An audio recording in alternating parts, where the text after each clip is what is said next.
Dalam nama Bapa dan Putra dan Roh Kudus. Amin. Allah Bapa di surga, betapa tidak mudahnya kami mengenal pribadi-Mu, Allah Tritunggal Maha Kudus. Dan itu dialami oleh orang-orang Yahudi, bahkan para rasul pun. Bantu kami ya Bapa dengan Roh Kudus-Mu, Engkau mencelikkan mata kami, mencelikkan hati kami, supaya kami bisa memahami Allah Tritunggal dalam diri-Mu. Terpujilah nama-Mu kini dan sepanjang segala masa. Amin. Saudaraku yang terkasih dalam Kristus, dalam bacaan Injil hari ini Yesus mengatakan, Aku dan Bapa adalah satu. Dan ternyata kita tahu bahwa ajaran Yesus tidaklah semudah yang kita bayangkan. Sehingga orang-orang Yahudi juga tidak mengerti bagaimana mungkin aku dan Bapa adalah satu. Aku diutus oleh Bapa ke dunia dan kalian tidak percaya. Kalian tidak percaya padaku, tapi juga tidak percaya pada pekerjaan-pekerjaan yang kulakukan.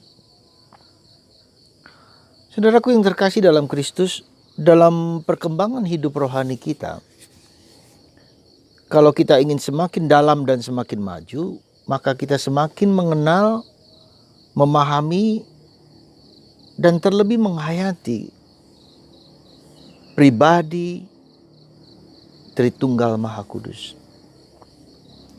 Allah Bapa, Allah Putra, dan Allah Roh Kudus. Yang setiap hari kita lakukan, kita buat sebelum kita melakukan suatu doa atau pergi kemana-mana dengan membuat tanda salib. Dan kesannya bahwa kita menjalankan itu, melakukan itu hanya sekedar kewajiban. Hanya sekedar peraturan, hanya sekedar semacam basa-basi atau sebagai pembuka saja dari suatu doa. Dan ini disayangkan.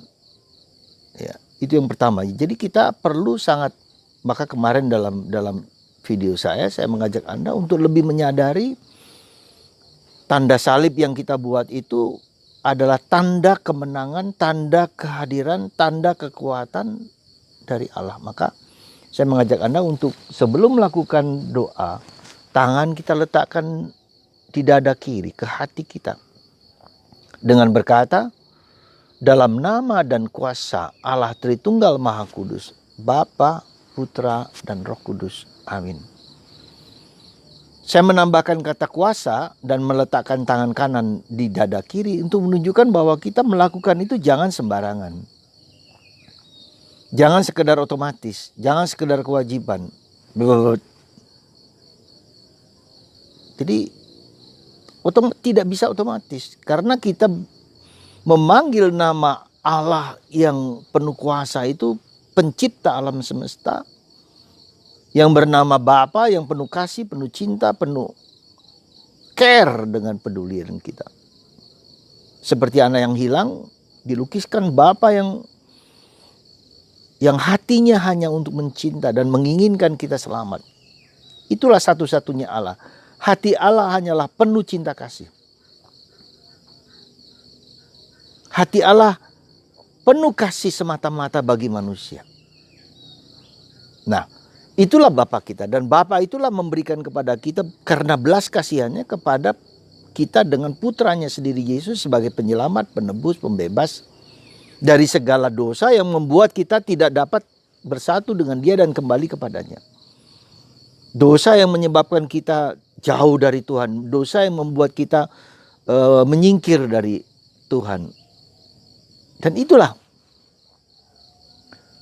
Jadi, dalam penghayatan hidup sehari-hari ternyata tidaklah mudah untuk bersatu dekat dengan Allah karena iblis tidak suka, karena kuasa kegelapan tidak suka selalu membuat menjatuh manusia. Kenapa iblis menggoda manusia? Karena dia tahu bahwa dia mengakui Allah sebagai Bapa, sebagai Tuhan, Yesus sebagai anak manusia. Maka ketika berkali-kali, ya, siapakah engkau? Aku tahu siapakah engkau. Engkau anak Allah. Hanya seperti itu. Tapi dia tidak memberikan dirinya kepada Yesus, tidak mau. Ya, mungkin karena gengsi, karena sombong, karena dia lebih tinggi anak manusia ini Ya, Yesus ini bagi manusia, bagi iblis. Jadi saudaraku yang terkasih, Yesus itu penyelamat dan penebus kita. Nah, kemudian Roh Kudus membimbing, menuntun, mendengarkan kita supaya kita mengerti, memahami Bapa dan Putra dan kuasa cinta kasih mereka kepada kita. Roh Kudus inilah membuka, mencelikkan mata kita. Dan membimbing kita tidak hanya membuka rahasia tentang Allah, tetapi membimbing, menuntun kita supaya kita taat kepada Yesus dan mendengarkan suara Allah dan suara Yesus, suara Bapa dan Putra. Jadi kalau mau dilihat dalam tanda petik dalam saat sekarang ini adalah masa Roh Kudus, masa di mana Tuhan mau membimbing, menuntun kita, membawa kita kepada jalan yang benar, membawa kita kepada Yesus, kepada sang Bapa dan sang Putra. Maka jadi Roh Kudus itulah yang membimbing, membawa kita. Maka perlulah kita selalu mohon, sekali lagi, selalu mohon kepada Tuhan, Roh Kudus, datanglah Roh Kudus. Datanglah Roh Kudus, penuhilah hati umatmu, nyalakanlah di dalamnya api cinta kasihmu. Utuslah Roh Kudusmu, maka semuanya akan dijadikan baru. Jadi Roh Kudus, minta saudara pada masa Paskah ini.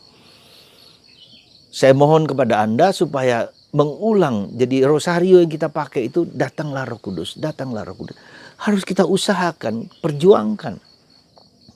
Supaya kita mengalami Roh Kudus itu membuka dan memang kita akan dibuka kalau kita mohon, mata batin kita akan dibuka, rahasia tentang diri kita, tentang siapa kita, siapa Yesus, siapa Bapa itu akan dibuka pelan-pelan. Maka saudaraku yang terkasih dalam Kristus, sekali lagi ya, aku dan Bapa adalah satu. Nah, buah cinta Bapa dan Putra ini adalah Roh Kudus dan kasih. Semoga Anda dan kita semua di masa Paskah ini mendapatkan, mengalami rahasia, menemukan rahasia terdalam dalam iman kita dalam Allah Tritunggal Maha Kudus. Dan semakin hidup kita semakin mendalam, semakin kita masuk di dalam misteri Tritunggal Maha Kudus. Sekali lagi, ya, semakin kita memiliki greater awareness, higher awareness, kita menyadari Roh Kudus itu. Dan kita tidak pernah menjadi takut. Maka seandainya Anda bisa hari ini, dan saya terus mengulang-ulang meskipun Anda bosan kata-kata saya, tidak apa-apa. Datanglah Roh Kudus, datanglah Roh Kudus. Dan Anda dalam karya, dalam tindakan, dalam hidup akan merasa tenang, merasa damai. Karena selalu didampingi oleh Tuhan. Kita adalah Allah, Bapa dan Putra dan Roh Kudus. Betapa ketika hidup kita sadari bahwa kita dibimbing, dituntun oleh Allah dan berada di sekitar kita, maka tidak ada sesuatu pun yang menakutkan. Kemarin dalam satu uraian ada seorang yang menceritakan dalam YouTube, ya, bagaimana kita lihat Daniel itu, ya, ketika di tempat di mana di lapangan, kemudian ada binatang singa, harimau yang ingin menerkam dia. Lalu apa yang dilihat oleh raja?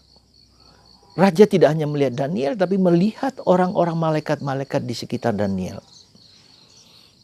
Ya. Coba bayangkan. Itu pada zaman dulu. Sehingga raja itu matanya dibuka. Oh, yang kulihat bukan hanya satu, bukan hanya Daniel, tapi beberapa orang ada di sekitar Daniel. Dan siapakah itu? Malaikat, dikatakan malaikat agung yang mendampingi Daniel. Jadi Tuhan mendampingi kita lewat malaikat-malaikat juga ketika bangsa Israel dikejar oleh tentara Mesir Firaun, ya, dikejar, lalu kemudian apa yang terjadi? Ya, mereka harus melewati lautan yang hampir tidak mungkin. Tapi apa yang dikatakan oleh para tentara itu? Kita kembali ke Mesir karena kita melawan tentara Allah. The army of God, begitu luar biasa, padahal tidak ada. Coba Anda bayangkan. Tuhan hadir dengan malaikatnya, tentara surgawi begitu luar biasa. Demikian juga dengan Nabi Elisa ketika dikepung oleh tentara kerajaan, begitu banyak, ribuan orang, dan si hambanya ini, begitu banyak orang mau menghancurkan kita, mengejar kita, membunuh kita. Elia mengatakan, jangan takut. Ada begitu banyak tentara surga yang ada di samping kita. Dan benar. Ya, jadi sekali lagi saudaraku yang terkasih, mari kita menyadari kehadiran Tuhan dengan tentara surgawinya, dengan malaikatnya bersama kita, mendampingi kita. Dan kita bukan hanya malaikat, tetapi Allah Tritunggal Maha Kudus, Bapa, Putra, dan Roh Kudus. Ketika kita melakukan segala sesuatu, entah kita mau makan, entah kita mau berdoa, entah kita mau pergi, kita membuat tanda salib dengan meletakkan tangan di dada kiri kita. Di hati kita, Engkau ada di sini. Allah, dalam nama dan kuasa Allah Tritunggal Maha Kudus, Bapa, Putra, dan Roh Kudus. Amin. Takutkah kita? Dan segala kuasa manapun yang merupakan ciptaan Tuhan di sekitar kita tanpa kita lihat. Ada dunia orang lain yang kelihatan dan tidak kelihatan, yang baik dan tidak baik. Tapi kita tidak perlu cemas. Bersama Allah, bersama Yesus, semua kuasa akan tunggang langgang. Karena Yesus dan bahkan para malaikatnya di sekitar kita. Semoga kata-kata Yesus ini menguatkan kita. Aku dan Bapa adalah satu. Aku, Bapa, dan Putra adalah satu. Dan itu ada dalam diri Anda, dalam diri saya. Tuhan memberkati Anda. Jangan takut, jangan gelisah, jangan cemas. Bahkan terhadap segala sesuatu, hal-hal ekonomis, ya, juga dengan tentu saja dengan pandemi, tentu saja kita tidak boleh sembrono, tetap ya, dengan penuh perhatian, dengan penuh sukacita, dengan penuh protokol kesehatan harus kita jaga. Tapi tidak perlu takut, tidak perlu gelisah. Tuhan memberkati Anda. Dan semoga Allah Tritunggal mendampingi Anda, menguatkan Anda, dan meneguhkan Anda untuk tidak pernah takut. Fear not. Tuhan berkatilah anak-anak-Mu ini yang mendengarkan sabda putramu sendiri. Berkat Tuhan dalam nama Bapa dan Putra